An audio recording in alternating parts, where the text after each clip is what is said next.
Hello viewers, welcome to the Southern View. To bring you all the updates across the southern states, myself Vijay Gopal Muralidharan from Karur, we have Sam Daniel from Chennai, we have Deepak from Bengaluru and Uma from Hyderabad. Before going into the southern stories, we have Gargi who have connected from New Delhi studio with some important story. Over to you, Gargi.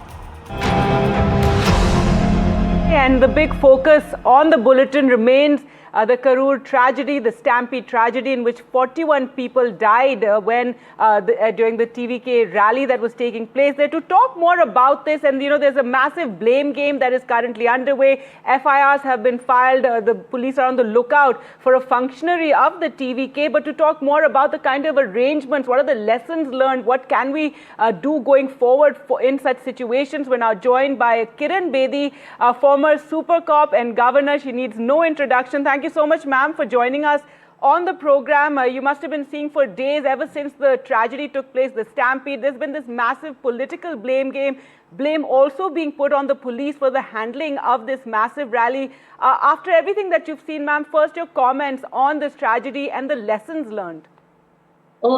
Such tragedies are totally avoidable and preventable, provided there's prior planning, due communication and due diligence. When prior planning, proper communication and due diligence and working together as an administration and organizers is missing, such events happen. That's right, ma'am. And what we've seen from the police, as there's talk of intelligence failure, how they were not prepared for such a massive crowd, is that they have said that this rally was meant to have taken place at noon. It took place much later, several hours later, around 6 o'clock, is when you saw Vijay arriving. The crowds had swollen up by then, and they expected 10,000 people. It turned out to be 3 times that amount. That's a failure of both police intelligence as well as the organizers' assessment. It's a mutual failure, and both are responsible. Police could have cancelled it. Police have said we cannot put people at risk. And they could have told the person's organizers concerned that it's your fault.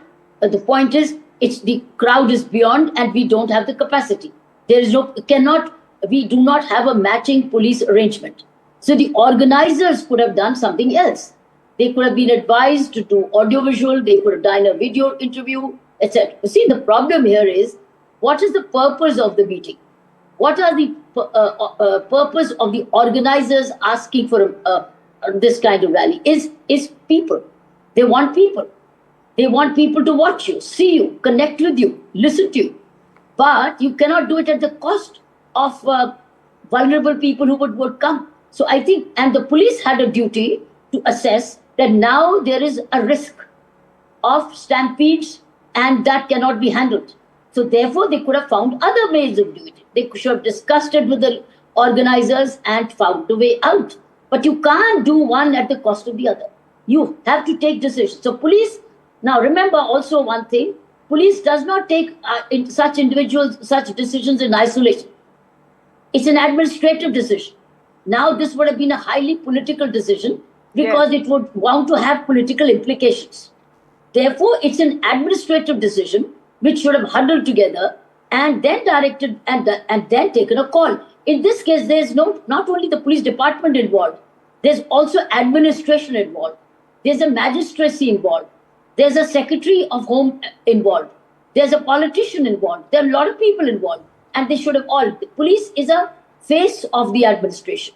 So I think both ought to have taken a conscious decision protecting human safety. Right, ma'am. Now, you said that the police having seen, or the administration having seen how the crowd had swelled up from 10,000 anticipated to over 20,000 that were actually there on the ground, they should have cancelled this rally. And now, ma'am, somebody like you, when you were in your heydays as a top cop, perhaps that's something you could have done. But let's face it, these things, as you yourself said, are very political. It's not easy for the administration to step in and cancel a rally. Already there's such a lot of blame game between the ruling DMK and TVK that is challenging them. The cancellation does not just come by one announcement. They could have used social media. They could use television. They could have asked the organizers to come on television and make an appeal saying, sorry, the rally will now cost, it could lead to stampede. So appeals could come both from the organizers saying, I cannot do it, I can do it as a message. And the police also. So it's a mass communication, and today there's no shortage of resources to communicate. Social media, radio, television, announcements, and even the television, his own messages. So I think the onus lay on a mutual decision where both had a common purpose. Common purpose was not assemblies at human risk. That's right, ma'am. And, if we see recently, we had the tragic stampede in June in Bengaluru after the IPL final. Now this tragic stampede again in which 41 lives are lost. And somehow it's the police that does get the blame. They somehow become the scapegoat. We saw that in Bengaluru, and now once again here as well we're seeing this. Your comments on that, and going forward again, if you could just finally tell us what would be your words of advice, or what would you like the governments and authorities to now do in such situations? That is exactly my point. The media only picks up the police. Media does not understand that police is a part of district administration.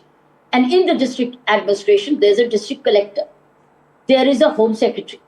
There is a chief secretary. And there is a home minister. And there's even a chief minister. So these are political leadership. And by the way, they would be even a member of the parliament. And by the way, they may be even a member of the legislative assembly whose constituency it is. All of them are stakeholders, and all of them are also decision takers and influencers. The police is the visible face of the administration, and it then decides to carry out. It's very rarely. You see, this is crowd management. It's not crowd control. Had it been a small crowd, the police takes a spot decision to disperse the assembly and use other methods, lawful methods, of course. But here's an event which a crowd management, and it has political implications. You think only the police will say cancel? No, it would be an administrative decision, and the administration takes a brunt.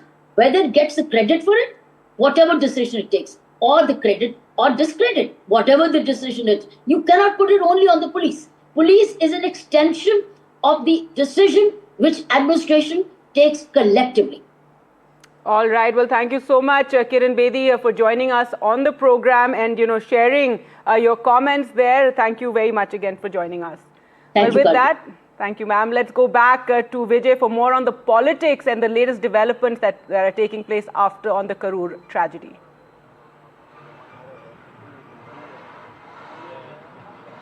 Thank you, Gagi. That was Kiran Bedi who spoke exclusive to NDTV, where she said that both organizers and police authority are responsible for such a horrifying tragedy. But already investigation and behind, Tamil Nadu state government has formed one member with Justice Aruna Jagadishan to probe the incident. On the other side, police have registered a case. The investigation is going on. We have Sam Daniel from Chennai to speak more on this investigation angle. Sam, over to you. Can you able to give a clarification where the investigation presently stands?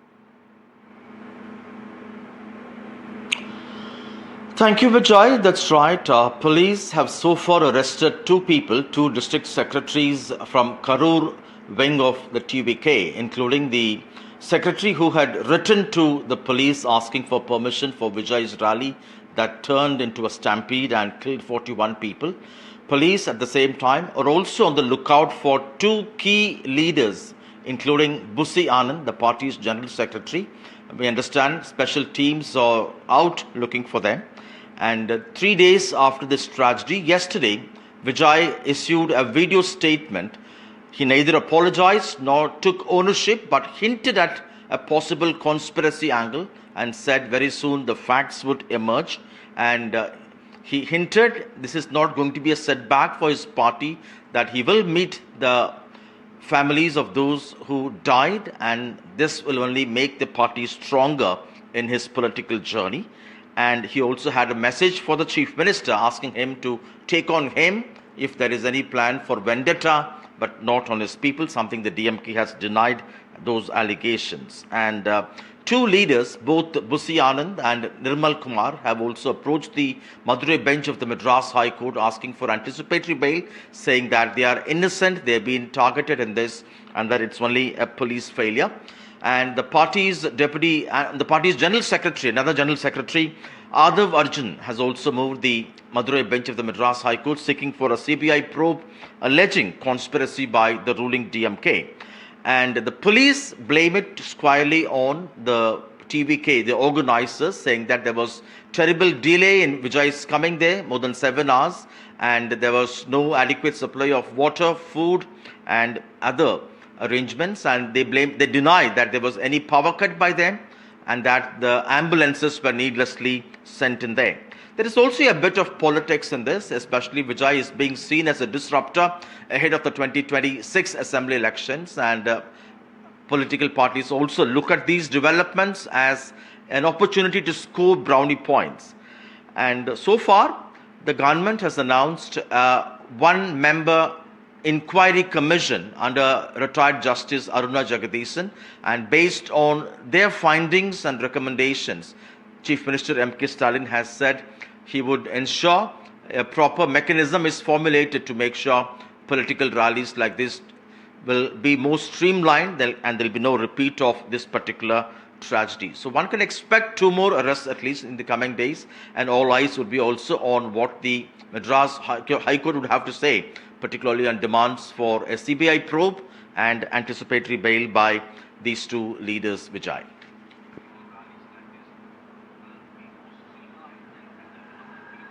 Thank you, Sam. As Sam mentioned yesterday, only TVK Chief Vijay released a statement over this tragedy in Karur.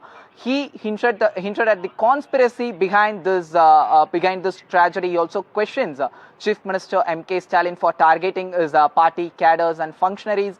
Even reacting to this just a while ago, DMK District Secretary, Karur District Secretary Sendil Balaji criticized Vijay, saying that when some mistakes happen, one should take responsibility before blaming others to divert things and not to politicize this. We have a lot of reaction to this. Let's listen to Vijay's speech, and the counter reaction follows to that. அனைவருக்கும் வணக்கம். என் லைஃப்பில் இந்த மாதிரி ஒரு பெயின்ஃபுல்லான ஒரு சுச்சுவேஷனை நான் face பண்ணதே கிடையாது. மனசு முழுக்க வலி மட்டும்தான். இந்த சுற்றுப்பயணத்தில் என்னென்ன மக்கள் பார்க்க வராங்க, அதுக்கு ஒரே ஒரு காரணம் தான் அவங்க என் மேலே வச்சிருக்கிற அன்பும் பாசம். அந்த அன்புக்கும் பாசத்துக்கும் நான் எப்பவும் கடமைப்பட்டிருக்கிறேன். சிஎம் சார், உங்களுக்கு ஏதாவது இந்த பழி வாங்கணும் அப்படின்ற எண்ணம் ஏதாவது இருந்துச்சுன்னா என்ன வேணாலும் பண்ணுங்க. அவங்க மேலே கை வைக்காதீங்க. நான் ஒன்று வீட்டில் இருப்பேன், இல்லை நான் ஆஃபீஸில் இருப்பேன். என்ன வேணாலும் செய்யுங்க. அதனால இது ஒரு அரசியல் நிகழ்வாக இவங்க பண்ணாங்க, அவங்க பண்ணாங்க, இவங்க மேல குற்றச்சாட்டு, அவங்க மேல குற்றச்சாட்டுங்கிற அது போன்ற கருத்துக்களை நம்ம முன்னெடுக்காம இனி வரக்கூடிய நாட்கள்ல இது மாதிரி ஒரு துயர சம்பவங்கள் இருக்கக்கூடாது. ஏன்னா ஒவ்வொரு குடும்பத்திலையும் நம்ம நேரடியா அவங்களோட பங்கெடுத்திருக்கிறோம், அவங்களோட அந்த நட்பு முறையில நம்ம இருக்கிறோம். அந்த துயர சம்பவங்கள் என்பது யாராலும் 1.5 வயசு குழந்தை, 3 வயசு குழந்தை, 5 வயசு குழந்தை, இது மாதிரி இருக்கக்கூடிய ஒரு சூழல்ல ஒரு அரசியலா இது யாரும் பார்த்திட வேண்டாம். அரசியல் களத்துக்கு நம்ம அதுல போயிட வேண்டாம். வரக்கூடிய நாட்கள்ல இது மாதிரி எந்த அரசியல் கட்சியினுடைய கூட்டமா இருந்தாலும் இது போன்ற நிகழ்வு இல்லாத அளவிற்கு அது ஒன்று சேர்ந்து செய்ய வேண்டிய ஒரு பணி. If Dr. Vijay really wants to deliver justice to those victims and whose families 41 lives are lost, he should ensure that he goes by the books of law rather than making cinema dialogues like how he makes in the movie. 3 days he was not in the picture. That itself has not gone well with the people of Tamil Nadu as well as his own cadres. So he should be seen with the thick and thin of the people who had laid their lives, 41 lives, because of the failure of this government and governance. Rather than trying to make political statements, it is well and good if he takes the due course of law to deliver justice for the affected victims. Ma'am, how you see this entire blame game? One blaming another, and Vijay has also released a video message. So how you see this entire thing fanning out? So Vijay actually released a video even though we think that he should come personally because of the political situation and because of the popularity, and there should not be another commotion and emotion in the Tamil Nadu. So he has released a video. My point is, why the government officials, a senior IAS officer who was not concerned with that department at all, and the DGP and the other police officials, they were releasing some videos, investigations saying that we were on a correct path and only Vijay did a mistake. So before the investigations results came, why they did this? So these all put together, the government and the DMK is trying to fix all the blame on the Vijay, and they try to escape. They want to escape themselves, because it is the mistake of the police also. You also feel that there is some kind of conspiracy behind this incident, ma'am? We strongly believe there could be some conspiracy, because he has attended 2 or 3 programs in different districts, but he has also mentioned, when I entered Karur, there was an unusual situation. And another thing, most of the people, even the people interacted with our delegation also, they told some people were with knife, and even till now we are unable to pinpoint whether there was a current cut or there was a generator was switched off. The government is telling the generator was switched off, but the people are telling there was a dark situation, there was a power cut. And in between, some people are telling there was a mild lathi charge also. So all these things put together, so they try to create some confusion so that there could be a confusion created so stampede could occur. And another important story from Tamil Nadu is another horrifying incident which is being reported from Thiruvannamalai. 2 constables have been arrested and they have been suspended for allegedly gang rape. The victim was a 19-year-old survivor. Victim was from Andhra Pradesh. She was on her way to market in Thiruvannamalai to deliver vegetables and goods to Thiruvannamalai market. While on her way to her native place, she was picked up by the 2 constables in the outskirts of Thiruvannamalai. They gang raped one 19-year-old girl. This was a horrifying incident, and politicians also reacted over this, especially ADMK General Secretary Edappadi Palaniswamy questions the DMK government and demanded to ensure the safety of women in the state. Even BJP leader Annamalai also come up with a statement alleging that there is no safety for women in the state. But however, DMK says law takes its own course of action. Whenever such incident happened, government will react with prompt action. That's all we have. That's all the story we have from Tamil Nadu. We have Deepak Bopana from Bengaluru to speak on stories from Karnataka. Deepak Bopana, over to you. Well, thank you, Vijay. And here in Bengaluru and in Karnataka, of course, there is a perennial issue of infrastructural woes. There is the problem of potholes. And just a couple of days ago, we had an incident where a 20-year-old IAS aspirant, she was on her way to college, viewers, and that's when tragedy struck. A tipper lorry ran over her. The question that arises here is that the spot where she actually fell down is completely pothole ridden. And just about 24 hours later, there was gravel stones that were put to cover up this pothole. Now the FIR is based on a complaint by the mother, who was of course not witness to this crime. And more importantly, there were no CCTV cameras on this stretch as well. So there was a lot of speculation that came about if this was actually a case of pothole. Then we visited that spot and looked at the entire scenario to try and understand what exactly happened. Now, while there are theories being floated that this could be a case where a lorry driver hit her from the back and that's how she succumbed, but on the ground, the situation speaks something else. Firstly, I visited that spot, spoke to the aunt as well of the victim. Let's listen to what she had to say. We are on the Bayapanhalli-Bidarahalli stretch in Avalahalli police station limits. A young 20-year-old girl, Dhanushree, who was pursuing her BCom here in Bengaluru, lost her life. Questions are being raised if her life was lost because of this poor stretch of the road. Now, there was a big pothole here. The accident happened yesterday at about 8 a.m. when she was heading towards college, and now you can see they've brought some stones and filled up this pothole.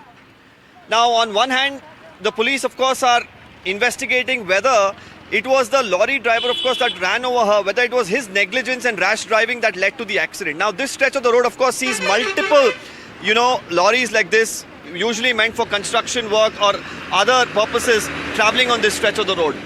As a lorry similar to this was traversing on this stretch, it has ran over her, killing her on the spot. She was rushed to the hospital, but to no avail. Now, I have a family member, in fact, her aunt, who is here with us. Madam, if you could tell us. Both, I think it is same, sir. Because if potholes are correct, I think so, no one would have lost the control. Yeah. No one has seen it directly to tell what has happened actually. But my kid is gone. Yeah. I don't know how to regain it, but I don't want others to, in future, I don't want others to happen this. Correct. That's it. Whoever it is, authority, please try to fill the road and please save us, actually, save others also. The officials, of course, fix this stretch of the road. Now, even as, of course, a lot of speculation is there about what really led to the accident, I'm also going to ask my video journalist to very quickly come here. There's a compound of a school right next to the road where a bike, of course, of Dhanushree is still here, the scooter. And while there were a little bit of theories whether the lorry hit her bike from the back and that's what led to the accident, now the damage that has been caused to the bike is a clear indicator that probably it was due to the pothole that she actually lost control, fell to one side, because you can see the damage is predominantly to the left side of the vehicle. And she has fallen off the bike, and that's when the lorry that was coming from the back seems to have hit her and then, of course, led to her death. So, of course, now up to the agencies at this point in time to really fix these stretches of the road to ensure that, such incidents do not occur like the family was mentioning, and more importantly for the police also to apprehend, the people like the lorry driver who don't care to even stop after a brutal accident like this. With video journalist Kumar, this is Deepak Bopana for NDTV. Nothing is all illegal, nothing is there. All things are getting well. Bangalore city, we are just going to change the whatever the conception or perception has been created by the media and the opposition. We are going to settle it. We know, we are at it. We did our job. Nowhere in the country, the government has given offer to the public to show that where your potholes are. This is only Karnataka has done. In my government, and I have officials we have done. So what about the quality of the work that's being taken up? So it's not patchwork, sir? Every quality is done. We are doing patchwork also. We are doing one-line layer also. At the same time, concrete roads also has been, white tapping is also been done. Nothing to worry. Well, on one hand, it's the potholes that's bothering the state government. On the other, of course, it's some of the conversations that happen within the Congress leadership, within some of their leaders, and the statements that they make out in the open that puts them in a fix. And it has been the case time and again when they talk about leadership in particular. Once again, there is a talk about a leadership change. This time, it is a former MP, L.R. Shivrame Gowda, while he was addressing a press conference in Nagamangala, where he's gone on to again say that come November, there's going to be a change of guard in the state of Karnataka. He says that there was a power sharing formula when the Congress came to power between Mr. Siddaramaiah and Mr. D.K. Shivkumar. And in November, he's very confident that D.K. Shivkumar will take over the helm here in Karnataka. This, of course, has been dismissed time and again by various people, including the Karnataka Chief Minister himself and those backing him. And this time too, it's Zamir Ahmad, who's a close confidant of Mr. Siddaramaiah, who says that the Chief Minister's chair is not vacant. Let's listen to both of these Congress leaders. ಅವರವರ ಏನೇನು ಕಷ್ಟಪಟ್ಟು ಏನೇನು ಮಾಡಿದಾರೋ ಅವರ ಹೋರಾಟ ಆ ಹೋರಾಟಕ್ಕೆ ಫಲ ಇದ್ದೇ ಇರುತ್ತೆ ಅನ್ನೋದ್ರಲ್ಲಿ ಅನುಮಾನ. ಈ ನವೆಂಬರ್ನಲ್ಲಿ ಇದಕ್ಕೆ ಒಂದು ಅಂತಿಮ ಆಡ್ಬೋದು ಅಂತ ಕಾಂಗ್ರೆಸ್ ಪಕ್ಷ. DK ಅವರು CM ಆಗ್ತಾರೆ ಅಂತ ನಾವೆಲ್ಲ ಅಂದ್ಕೊಂಡಿದ್ವಿ. ನಾವೆಲ್ಲ ಹಳೆ ಮೈಸೂರಿನ ಭಾಗದವರು. DK ನಮಗೆ ತಿಳಿದ ಮಟ್ಟಿಗೆ ಹೈಕಮಾಂಡ್ನಲ್ಲಿ 2.5 ವರ್ಷ ಅವರು 2.5 ವರ್ಷ ಇವರು ಅಂತ ಹೇಳಿದ್ರು. ಹಾಗೆ ಆಗ್ತಾರೆ ಅನ್ನೋದು ನಮಗೆ ಒಂದು ಈ ಸಿಕ್ಕಿರ್ತಕ್ಕಂಥ ಮಾಹಿತಿ. CM ಬದಲಾವಣೆ ಅವರು ಹೈಕಮಾಂಡ್ ತೀರ್ಮಾನ ಆದರು. ನಾನು ಮುಂಚೆನೇ ಹೇಳಿದ್ದೀನಿ, ಈ ಸಿ ಎಂ ಕುರ್ಚಿ ಅಂತೂ ಖಾಲಿ ಸದ್ಯಕ್ಕಿಲ್ಲ. ಈ 5 ವರ್ಷ ಮನೆ ಸಿದ್ದರಾಮಯ್ಯ ಅವರು ಮುಖ್ಯಮಂತ್ರಿ ಇರ್ತಾರಂತ. ಈಗ ಬದಲಾವಣೆ ಮಾಡಬೇಕಾದ್ರೆ ಯಾರು ಮಾಡಬೇಕು? ನಾಗೇಂದ್ರ ಮಾಡೋಕ್ಕಾಗಲ್ಲ, ನಾನು ಮಾಡೋಕ್ಕಾಗಲ್ಲ, ಹೈಕಮಾಂಡ್ ತೀರ್ಮಾನ ಮಾಡೋಣ. ನಾವು ಯಾರು ತೀರ್ಮಾನ ಮಾಡೋಕ್ಕಾಗಲ್ಲ. ನಮ್ಮ ಪಕ್ಷ ಹೈಕಮಾಂಡ್ ಪಕ್ಷ ತೀರ್ಮಾನ ಮಾಡಬೇಕಾದ್ರೆ ಹೈಕಮಾಂಡ್ ಮಾಡಬೇಕು.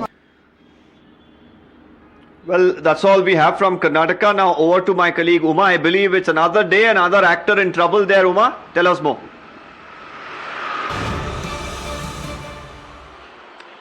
Thank you, Deepak. Breaking news, in fact, coming in from Hyderabad, where, in fact, the Film Nagar police station has booked a case against actress Dimple Hayati and her husband David. This is following a complaint from a 22-year-old Priyanka Bibar, who had been brought in from Orissa, Raigad, Odisha, by an agency which placed Priyanka as a domestic help at the residence of this actress Dimple Hayati, and subsequently, just after spending about 8 to 9 days in the residence, she has come out and given a police complaint saying that she was humiliated, she was not treated well, that she was abused and she was threatened, and she was even assaulted by the actress and her husband.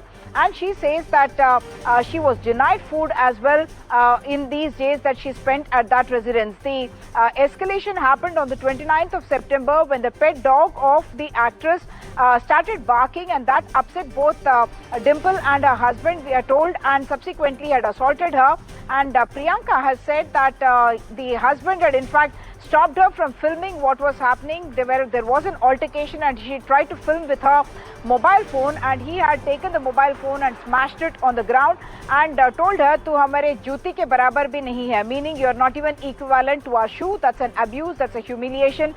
And subsequently the agency also put out a video saying that this is how she was treated at the residence of this actress. I spoke to the inspector of the Film Nagar police station, Mr. Santosh, and he said that a notice has now been issued, case has been booked, not just for trafficking, assault, criminal intimidation and also voluntarily causing hurt. I must point out that Dimple Hayati has had another case booked against her previously about a couple of years ago. This was involving a case of parking in the same apartment, and the driver of a DCP of traffic, he had made the complaint saying that Dimple Hayati had misbehaved and had in fact damaged the car, and subsequently a case was booked against her in May of 2023. The actress is likely to be summoned to the police station for questioning, but as of now, only a notice has been issued to her and her husband David as well. Moving on to other news coming in from Andhra Pradesh, where YSRCP MP Mithun Reddy, who managed to get a bail after being arrested and kept in jail for more than 2 months now, he has come out, held a press conference and said that he was treated like a terrorist, like an extremist inside prison. He says he was kept in a barrack where he was not allowed any interaction with any other human being, and he says he could see that the officers and other jail staff were under tremendous pressure. They were not allowed to speak to him. He says there was CCTV that was monitoring his activities all the time, and he suggested even that the CCTV footage was being watched by people in Vijayawada. So Mithun Reddy is alleged that he was put through hell. The only interaction that he had with humans through all this period was the mulaqat that he has every week, and also the 3 phone calls that he is allowed to do to his own home. He has also said that all the kind of facilities that are given to prisoners, even ordinary prisoners, basic facilities, that was denied to him, and he says it's only after the court had intervened that he had got some kind of facilities inside jail. He says he has faced this kind of a harassment earlier as well with the Telugu Desam government between 2014 and 2019, when Telugu Desam was in power, and even when he was in college. So he says this goes back a long way, and he believes that he is being wrongly targeted. Of course, Mithun Reddy was someone who was accused in the AP liquor case, more than 3,500 crore rupees that the agencies are saying that they believe was lost because of the AP liquor scam that happened, alleged liquor scam that happened between 2019 and 2024. That's the news from Andhra Pradesh. Now back to Vijay for the rest of the news. Thank you, Uma. Those were the important story from southern states. Thank you, Sam Daniel. Thank you, Deepak. And once again, thank you, Uma. Stay with NDTV. We'll bring you more updates after a break.